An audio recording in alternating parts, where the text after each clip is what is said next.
All right. Good evening, everyone, and welcome to another episode of Crucial Conversations with the First Baptist Church of Vienna Social Justice Ministry. I am Kofi Annan. I will serve as the moderator for this discussion.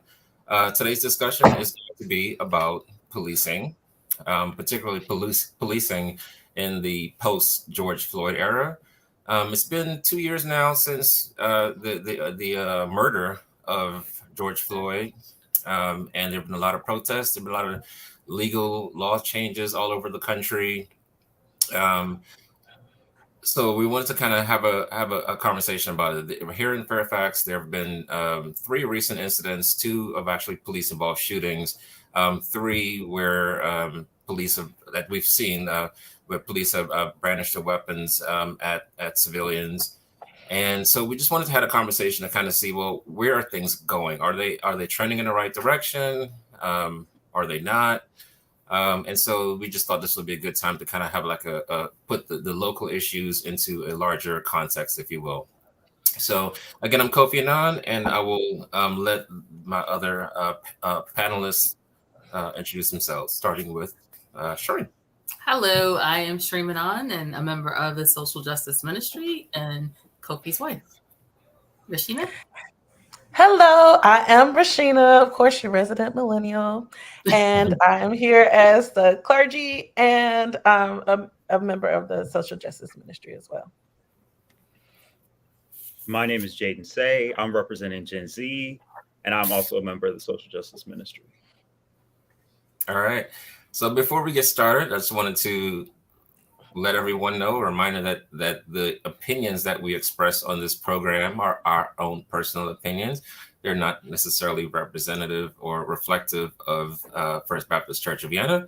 So don't send the church no hate mail. You can send it directly to us. But before we even get into the heart of the discussion, we only meet once a month, so we thought we would introduce a new segment that we like to call In Other News.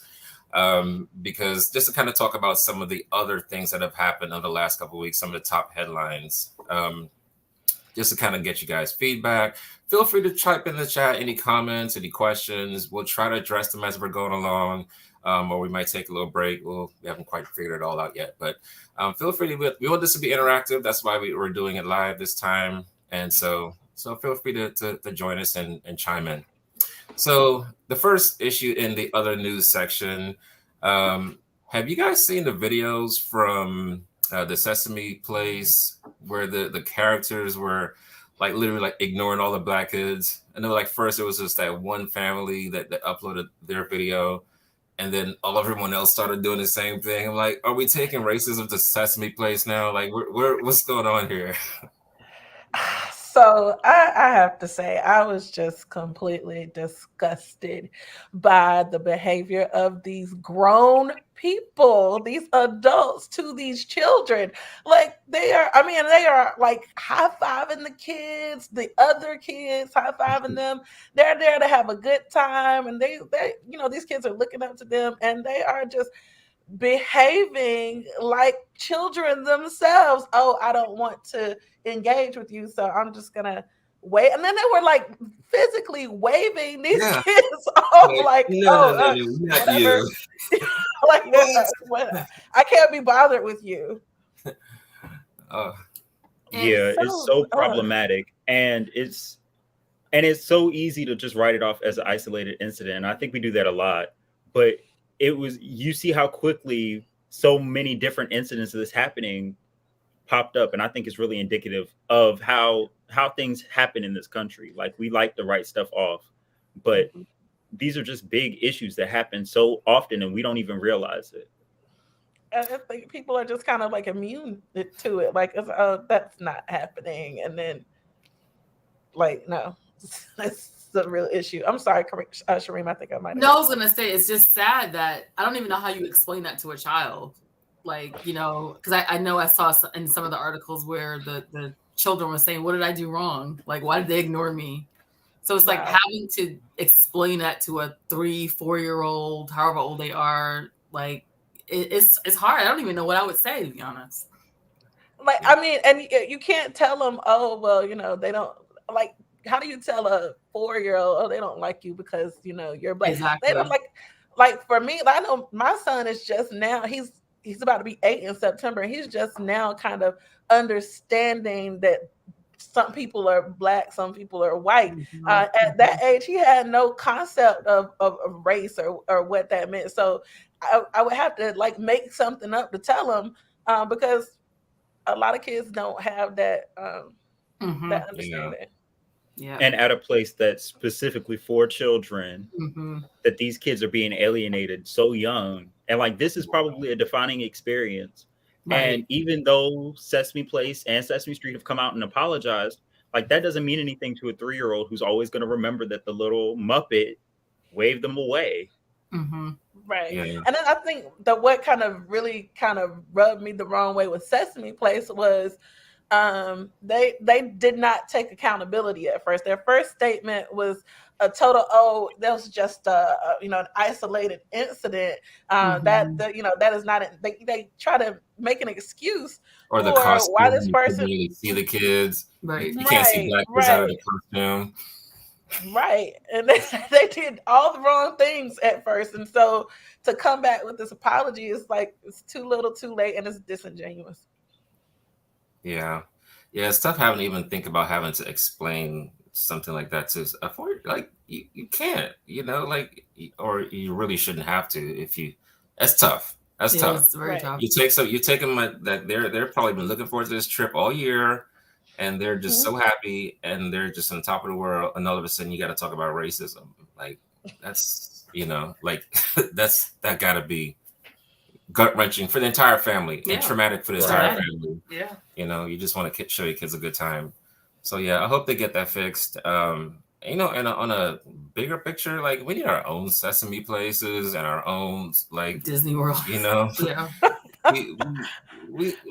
This is the reason that Black Wall Street was so important. It's like, yeah, it's almost sad that in 2022 you have to talk about, Black people need their own spaces. It's like, okay, well, so what do we do? Go back to segregation?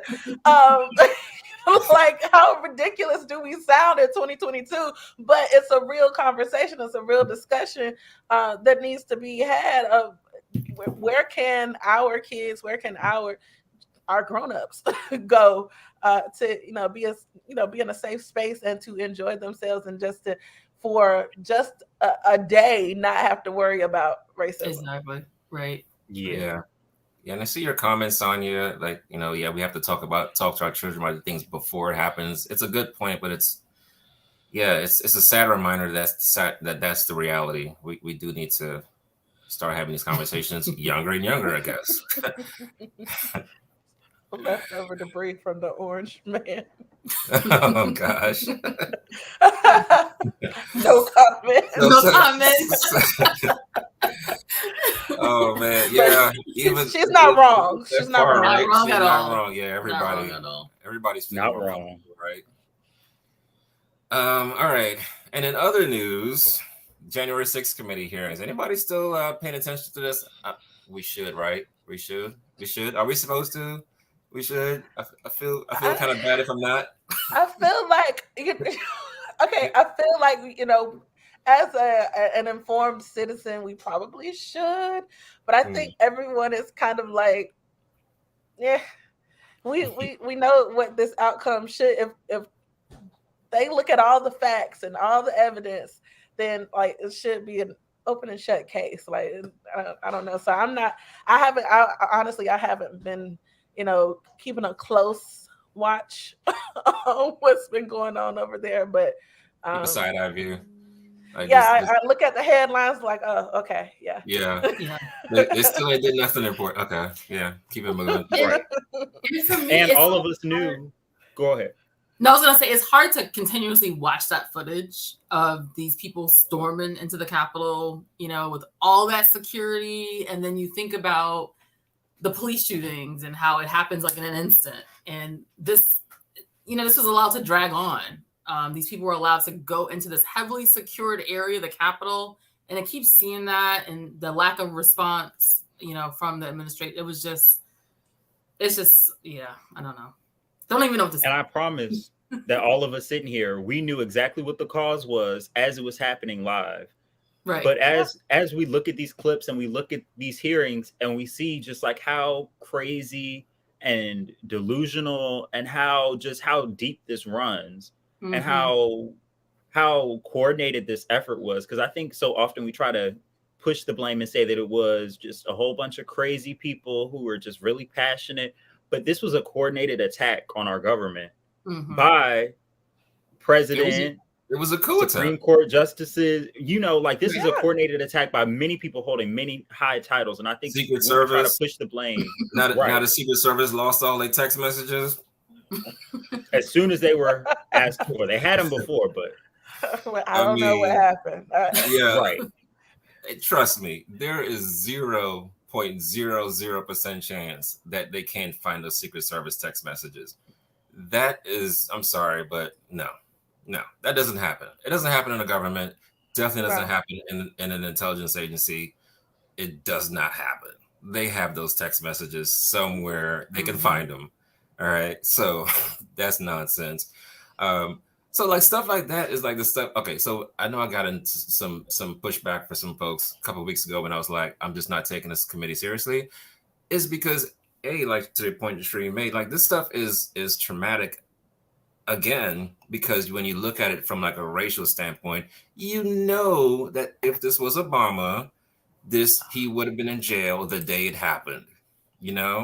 Like, so it's like it's not that I don't think that these hearings are important. It's just that for me, I've kind of devalued them because I understand that if this was not President Trump and this was Obama, like a lot we wouldn't even have this would have been these hearings would have been in court right now.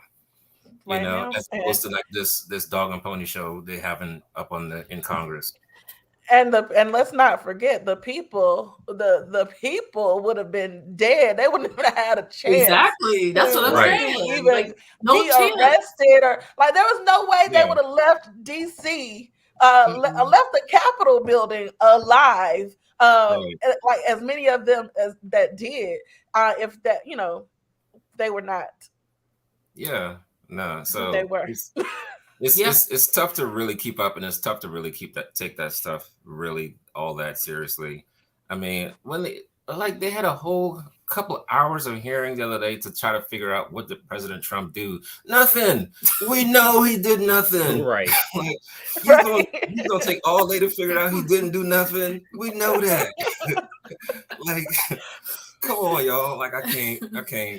Because it even took him forever to even go live and address the nation. Like it took him forever to get that. And then when we see this behind the scenes footage, we know why it took him forever because he was fighting the speech writers. Right. Yeah. Oh goodness. Oh man. Anyway, we got to keep it moving. And in other news, Steve Bannon got convicted. I guess it's kind of related to for contempt of Congress. I mean, what can I say? Is as he should. This is just the epitome of white privilege. You just don't like, I'm not gonna show up. You to Congress for an insurrection hearing. Really? That's what we're doing? Like you're just not gonna show up? So at least he got convicted. We'll see what happens. I'm sure he's gonna figure out to appeal this 10 more times till he never actually do no jail time. But we'll see.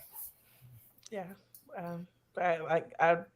You said it. Like he could have really just showed up and said, "Hey, I'm not going to tell y'all anything." But he just like, "I'm not going to tell you anything," and I'm not going to show up. Right.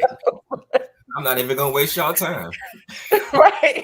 Like I got nothing. Now they love to talk about us having the no snitch policy, but like he took it to a whole new level. Next level. I'm not going to show up or snitch. I'm not. Y'all can keep y'all hearing. Oh man. Finally, we've all been feeling it for the last week or so, especially this global heat wave. It's been something crazy. All over the world, like this record-setting temperatures. We're kind of getting used to this in a way. Not, we aren't. It's just becoming the norm, is what I mean. But man, we just feel like something got to be done here. Well, I think we need to start with who we vote for, because the Supreme Court, they just clearly they don't care anything about this the EPA. Like, they don't care. Like, and to a lot of the conservative party, they don't even believe it's a problem. Like, there's no such thing. Like, this is all a myth that the tree huggers are making up. So I think we have to really start with trying to get the vote out and making sure we get the crazies out of office and get people in office who have a little bit of common sense to know that, this is an issue. Because again, all of the people that are in Congress, like, they're not going to, a lot of them are not going to be around in 20, 30 years, and they're going to leave their grandchildren and great grandchildren to try to have to contend with whatever the repercussions are of not doing anything right now. Yeah, I read an article that mentioned that heat kills as many people in Phoenix as homicides, because the temperatures are so warm. And our son was in Spain last week, and he said it got up to like 116 degrees. Okay. So it's something that, as you said, Rashina, needs to be addressed. Don't know what the solution is, but it's something we need to do something about it for sure. And so, just for everyone, if I could just interject real quick, so to just to kind of let everyone know the point that Rashina just brought up. So a couple of weeks ago, I think the Supreme Court said it basically limited the EPA's ability to actually enforce or to make laws and to enforce regulations on companies and things like that without it actually going to Congress. So they're basically saying that, like, Congress has to make these laws. That's kind of like a philosophical argument as to, like, whether or not, the EPA has the right to just kind of make up these regulations as they see fit for public good, which is why they were formed, or whether or not you think that it needs to go through Congress. Now, if it has to go through Congress, we all know Congress doesn't do much. So it's not looking good for future regulation. And this actually has will set a precedent for other parts of the government, their ability to act and enforce things too. Right. So I just wanted to lay that out there. I'm sorry, go ahead, Jay. I just wanted to add that, like pretty much every other issue that we have and will address through these conversations, this, of course, disproportionately affects marginalized populations, Black and brown populations, homeless populations, poor communities who don't have the resources, because the Donald Trumps and the 1% of the world will always have access to clean water and air conditioning and all the things that they need to survive, while people like us will get left behind. Yeah, excellent point. Because there is definitely an intersectionality between climate justice and racial justice. I actually started writing a little blog about that. But yeah, there's definitely is. The people that suffer the brunt of climate change effects are Black and brown people, not just here in America, like we've seen in Katrina, but like I saw that there was like you're 50% more likely to be subjected to like a wildfires in America if you're a Black and brown person, than globally, like all the countries along the equator and the hottest parts of the world, those are Black and brown places. So we saw what happened in Europe, but we're just because our news doesn't cover the stuff that's happening in the other parts of the world as much, because it's white media for the most part. But other parts of the world are suffering too and having these terrible heat waves and famines and things like that, that don't necessarily get the media attention that it deserves. So great point. This is definitely the wealth and race is a factor as to why this isn't getting as much attention as it should. Great. So, all right, moving on from another news to our core topic. Like I mentioned at the beginning of the program, it's been a couple years since the George Floyd was murdered, and there has been some changes, some good, some not so good. So we just wanted to kind of talk about this, especially kind of put it into in you take we've had a couple incidents right here in Fairfax County with some police involved shootings. And so we wanted to kind of put that into a context of like, hey, we're still seeing these types of things happening. We're not seeing the type of momentum that I think a lot of us had hoped for, that envisioned. So where are we going with this? I'll just kind of throw some. Also, first I'll throw out some positive things that happened. So first of all, there have been 140 new laws nationwide that were introduced to help to reform, if you will, the way police interact with people. A lot of them have to do with use of force. So a lot of states or localities have banned things like chokeholds. There's like duty to intervene laws, meaning it's like if one officer sees another officer doing something wrong, he or she has the duty to intervene and stop it from happening. A lot of no-knock warrants have been taken down, but still with the accountability part of this is still lagging. So New York City and Colorado, as far as the only places that I know that actually implemented some, what's it called? Qualified immunity. So ended qualified immunity for officers. Everywhere else is still, including here in Virginia, that was struck down. On the negative side, we're still at the same amount of police involved shootings are still happening. So we're still on track to have over 1,000 police shootings this year than we had last year. And so that trend hasn't, all the new laws hasn't had the intended effect of stopping police from killing people. So to me, that's like the biggest negative. But I'll kind of toss it out to the rest of the panel and kind of trying to get you guys' thoughts. And the words of Tupac, and still we see no changes. We see changes, but like the main thing that we want to see change, we haven't seen that.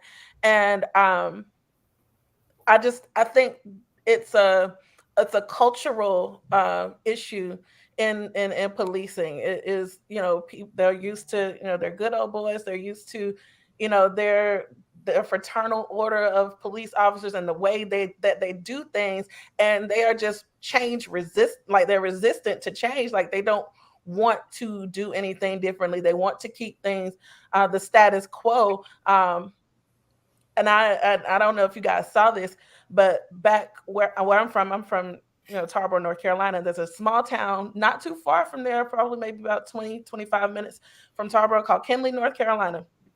Very small town. They had 5 full-time police officers.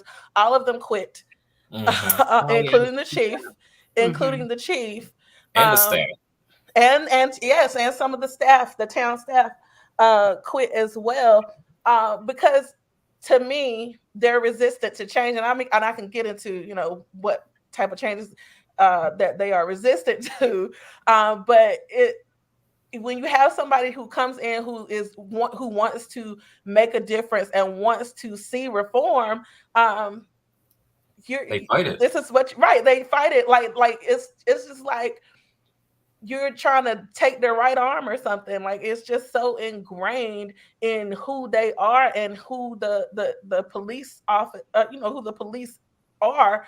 And I know there are good officers as well. So I'm not saying that, but I just think just culturally, just as racism is something I believe that is just ingrained in the fabric of the United States, it's the same with the police officers. It's just the overuse of force. It's just something that is a cultural thing, and I don't know how you fix that without just kind of tearing it all up and starting over. And when we look at an organization or a system that is descended from slave patrols and that sort of thing, it makes it more obvious that this is a messed up system that will be hard to reform, if not impossible. So, yeah, that's a great point, Jaden. And to the point on culture, and I don't know how much this is happening, but more, and I don't know how much this will help either. I mean, some things are just ingrained, but I think at some point you got to start somewhere. But I think the need for more training, especially around cultural responsiveness and how to interact with individuals from different cultures, is critical, and how different cultures respond to different things. I know that's happened in some police departments. I think Little Rock, Arkansas, I saw something where they were focusing on that type of training, and I don't know how prevalent that is in other areas, but I think there needs to be more emphasis on that. Yeah. So, I mean, so you have a lot of activists that kind of fall on one side or the other on the spectrum of, is it reformable? Meaning, like, will additional training and things like that help? And then some will say, just no, we just need less police because they aren't reformable. Like, this is who they are. This is part of the culture. This is what they're rooted in, right? Like, it's inherently racist in how they go about doing their business, and you can't fix that, right? So, I don't know. I tend to fall a little bit more on the side of, like, this isn't really fixable, you know. I don't really know. I don't really know if it's fixable. I don't really know that you could train or reform a police department. I think departments tend to attract people who like that culture, right? Who like to kick down doors and knock people out and stuff like that, right? Like, that's how, if you ever looked at like a pamphlet or advertising video for like a police department, like, you see all the cool guy stuff, like, it's, it's the movies. Like, they don't attract people who just want to, love the community, like, so I don't know that you could if you keep attracting people like that, then I don't know, like, you're just gonna end up producing the same product. And so this is the impetus, or this is the foundation, if you will, for the defund the police movement. People who say, like, look, this isn't really fixable. We need to shift away from police, or at least have less police. Like, the goal should be having less police. So what can we do to make the community safer, in a way that healthier in the first place, right? So economically more healthy, more jobs, more things to help people not have to turn to crime in the first place, so that you don't need police, right? It's a long-term approach, and a lot of people don't really have the patience for that. But to me, that's the better solution. And I think a lot of people get scared by the language of defund the police, because I think a lot of people, when they hear defund, they think it just means take away the police and that's it. But defund the police is much more complex than that. And it means reallocating funds back to the community, focusing on mental health and economic and food and all of these problems that are the root cause of crime, and trying to prevent crime before it happens, not always, or not needing to address it after it happens. Right. Yeah.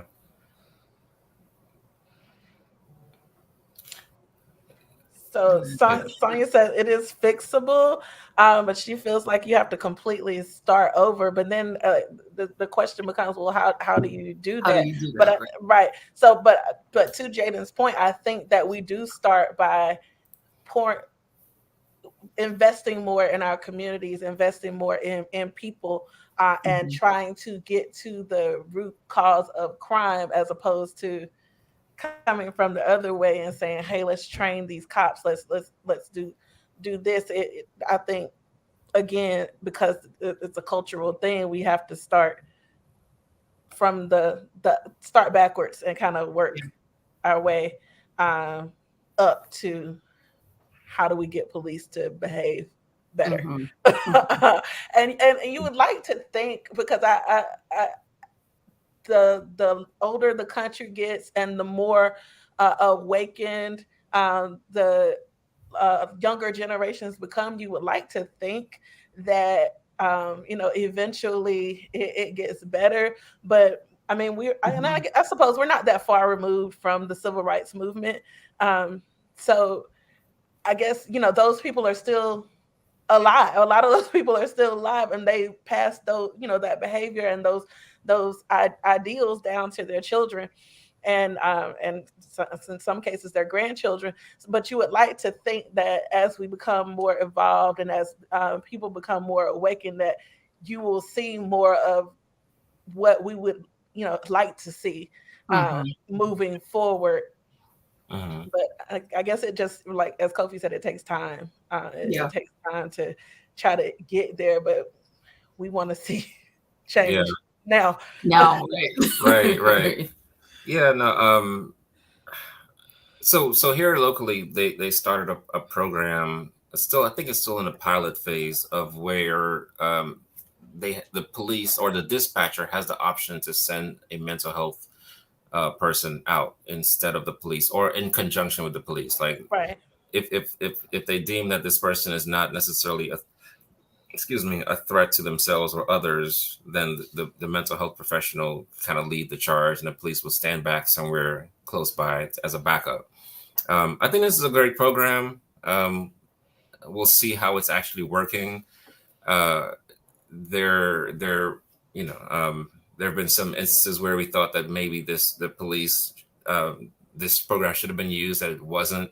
And so, everything's kind of like, how is it implemented, right? And there are some places that are shifting money away from police into some programs like these, right? So they may not call it defund the police, but this is kind of like the point of what they're saying. I know Minneapolis, after George Floyd, they said that they were going to disband the police, and then they just walked that back. They were like, no, not really. So, and of course, the national tone from the president right now is, no, we're not going to defund the police. And of course, he's like, no one wants to defund the police. Like, yes, some people do. Some of us do, but he's like, no one wants it. All right, fine. But that set the tone for a lot of the politicians downstream, even on the Democratic side of the house of politics. So you see a lot of places, even Democratic Party elected officials are actually funding the police even more, right? And this is not a new thing. This is, whenever Democrats feel pressure, they tend to actually put more money into the police. Like, no, we love the police even more than the Republicans. Like, so, not to get too far down the political rabbit hole here, but yeah, like it's never. I don't know if we're ever going to get to the point in most of these states where they actually do make that shift, but I think that's kind of what needs to happen. Yeah, I know in Prince William County, they're starting some kind of crisis intervention center too, where they're diverting people. I don't know if they have this in Fairfax or not, but diverting people that need mental health treatment instead of going to jail. They're going to this crisis center. It's a small step. It's something that's really small that they're starting. I think it's like maybe a 20-bed facility or something like that. But I think those incremental changes are kind of what we need to see happen, and funding going towards programs like that. No, I agree. I think that the more we see those small incremental changes in certain policies and in certain areas, and we see the success of those things, then I think the more people will be open to putting their weight behind those types of programs. It's defund, as Jaden said, defund the police is kind of a hot button topic, but I think it's more. It's always between the conservatives and the liberals. It's always semantics, because when we say defund the police, like we don't mean like take all their money away, like that's not what it means, but that's the rhetoric that you push to your base to kind of keep people resistant to what it is that you're actually trying to do. And I just hope that in the future that we will see more programs where people are, getting the mental health care that they need, instead of just kind of pushing everybody in jail, because I think we talked about this in one of the other programs, like this, the cultural fascination with prison and with guns, and like just, it's just really, really odd, and it's not, obviously not working. Like it's a broken, Right. it's a broken system. Like your solution to guns is to, get more guns, or your solution to crime is to amp up the police and get them more guns. And like it's like it's not working. Yeah. Yeah. Yeah. For sure. Yeah, and something to think about too, that as this economy keeps heading in the wrong direction, in all likelihood, and we're already seeing this, like crime is up all over the country, right? And I believe it's a direct correlation between crime and poverty. I think there have been a lot of studies that have shown that. It's safe to say that as the economy gets worse, we're probably in the beginning, if you will, of a crime wave nationally. And so of course now that's going to lead to more discussions of, oh well, we need more police. They need more money, they need more, as opposed to like, okay, well, how can we fix the economies in some of these neighborhoods? And every time there's a recession, Black and brown communities get hit the hardest, right? Like we're first of all, our unemployment rate is almost always double of the white unemployment rate. So now you take, if the white unemployment rate hits like 8%, no, that means we're talking like, 10%, or 15%, whatever, in the Black community. And then if you break that down even further by like gender, you might have Black males who are in some communities whose unemployment rate who are like in the double digits, and 20-30%, in some communities. That will lead to more crime. It's just inevitable, right? So we but we don't solve those problems. We just want to say, well, let's just build some more jails, right? Yeah. So, well, we're straying a little bit into some other topics here, but another point that I think is important is just the tracking of the data when it comes to police use of force. So, there are over 18,000 police forces or police departments in the country, and they can subject themselves to review by the FBI as far as like their use of force, but it's right now it's voluntary. And I think it's important that that become mandatory, because right now only 5,000 of the almost 20,000 departments actually submit their use of force data to the FBI. So there's really no real way to track exactly what their use of force is, and just how much that impacts Black and brown communities. So it's another thing that can be fixed with legislation, but it hasn't. Speaking of legislation, the George Floyd Policing Act didn't go anywhere. So I think that's done. Maybe it'll probably get brought up around the next election time, though. Like, yeah, we're gonna get it done this time. It's gonna get folks excited about voting again. But no, that stalled really quickly. And I don't know about you guys, but I feel really disappointed in how much the Democrats just didn't prioritize that issue. I think if y'all watched these programs, y'all know how I feel about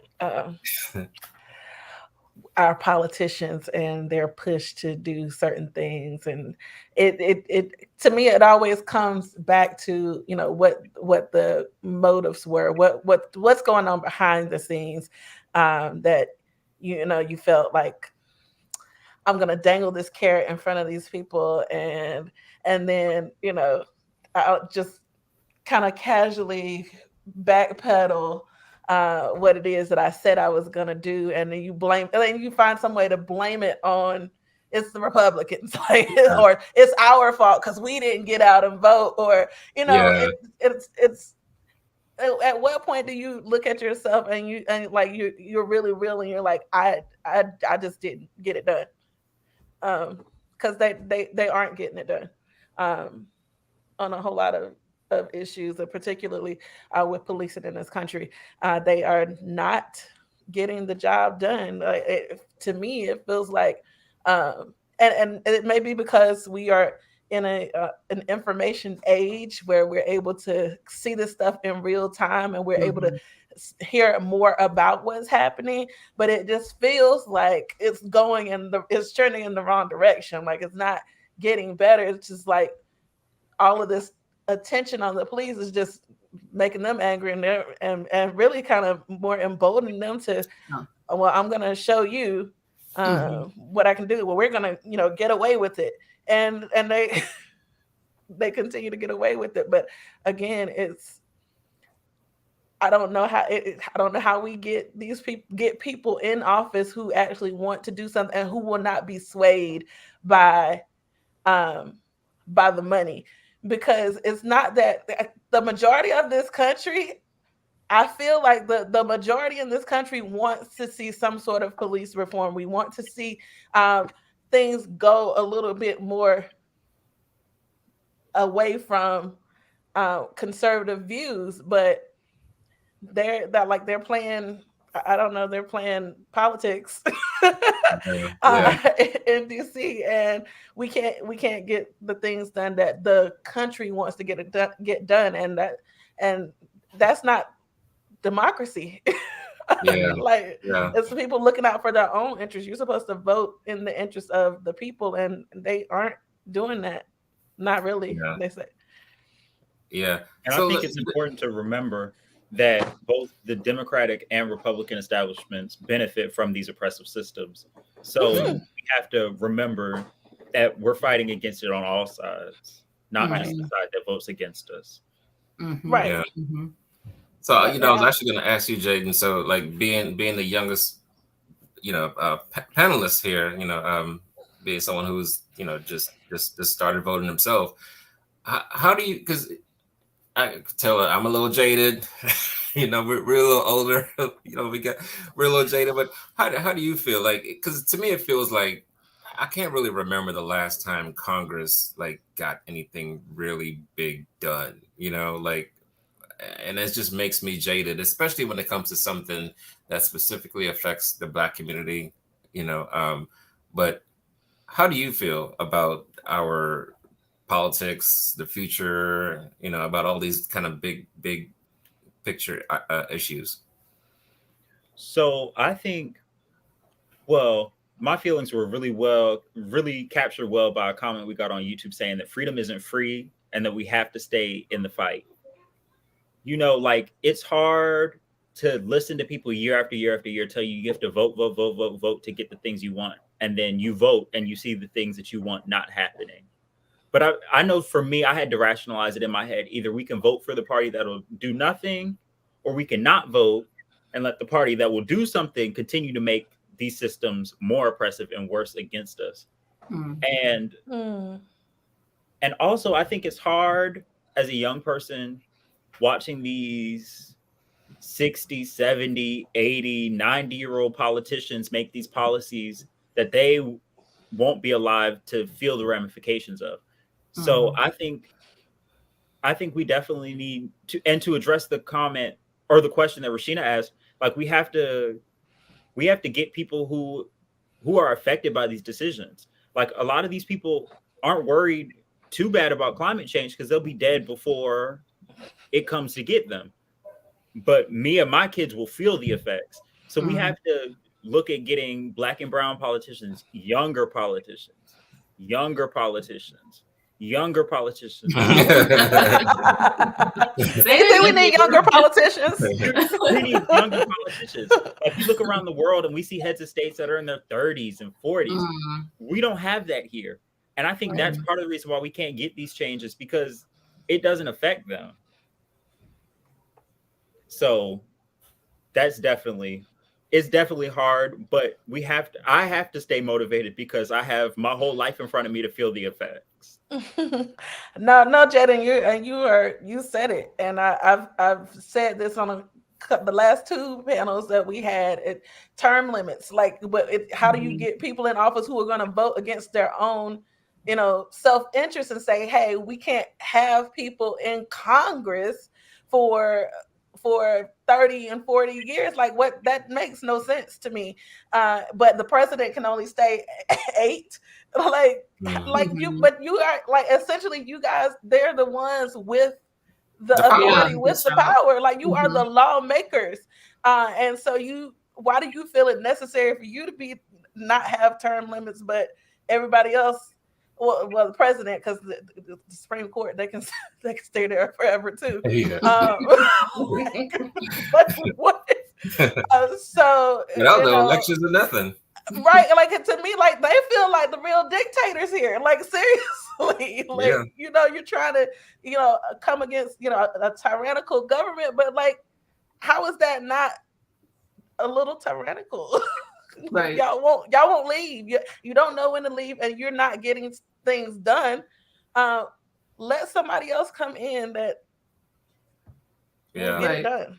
Right. That doesn't care about the way things have been and how you're supposed to do politics. Like, I think our generation and younger don't care about that. But is that their fault or is that our fault? Meaning the general public, because everyone hates Congress, but everyone likes their congressman. Like, no, they don't want to, just like, yeah, my guy's good, but it's the other ones. And their guy's not good either. I know. But we need to start looking at ourselves, because we don't want to. You're right. Yeah. You're right. We have a person in here, like, in there, and they've been there for 30 years. And like, they're good people. Yeah. They're good. And maybe at one point they did some good things. But I think we really need to. Somebody needs to propose a bill. We need to sign some petitions or something and get these people out of here. Like, get them out of here. Yeah, like, thank you for your service, but let's get some fresh blood in there. And I hate I'm not trying to be ageist, but I'm just. Like, it's just inevitable that the generation after, like Jada's generation, like that, like, I admire them. Like, I admire them. The millennials, we're out here. We're evolved a little. We're a little evolved, but Gen Z is like, no, they're not taking anybody's mess. And they're gonna let you know that they're not taking it. And I feel like the younger our government is, the more change that we will be able to see. Yeah, agree. Most definitely. So, Jaden, 2020 what? 20 nothing. We see you, Jaden. We see you. We got your back. It's too early to announce. Yeah, we'll keep that between us for now. Indeed. Well, I think I don't know, any closing thoughts, any final thoughts? I think this was a great conversation, great discussion. All right, we'll hold on. So we have a comment. We hear you, here. Robin. Yeah, we should have some congressman or senator on the panel. We'll think about it. We can't talk about them if they're there. Right. Well, look, I don't know. I might be. They might just have to get this lip. Right. No, we'll definitely appreciate all the comments and the participation. We saw the comments. If we didn't get to your question, we'll try to maybe address it in the chat at some point. Pastor Walton, we see you. Thanks for tuning in. Give us your feedback. Let us know what you think. If this is something like to see some more of. We do have some more scheduled programs coming up. We're gonna get into talk about some education. What else? Especially with COVID. Right. The impacts of COVID. Right.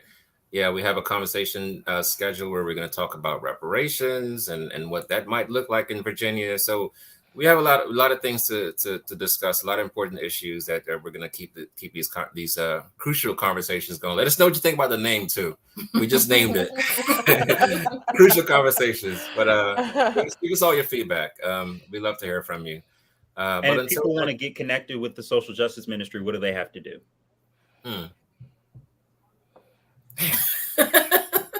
We'll just email the church. Email the church. We don't have our own. We don't have our own email address yet, but it's that FBCV office at fbcv.org. You can email, or you can call the church as well. Absolutely. Yeah, we'll work on that. Good question, Jay. Keeping us on our toes. Yeah, I just wasn't ready for it. But thanks again, y'all, and we look forward to having this conversation again next time. All right, have a good night, everyone. Good night. Thank you.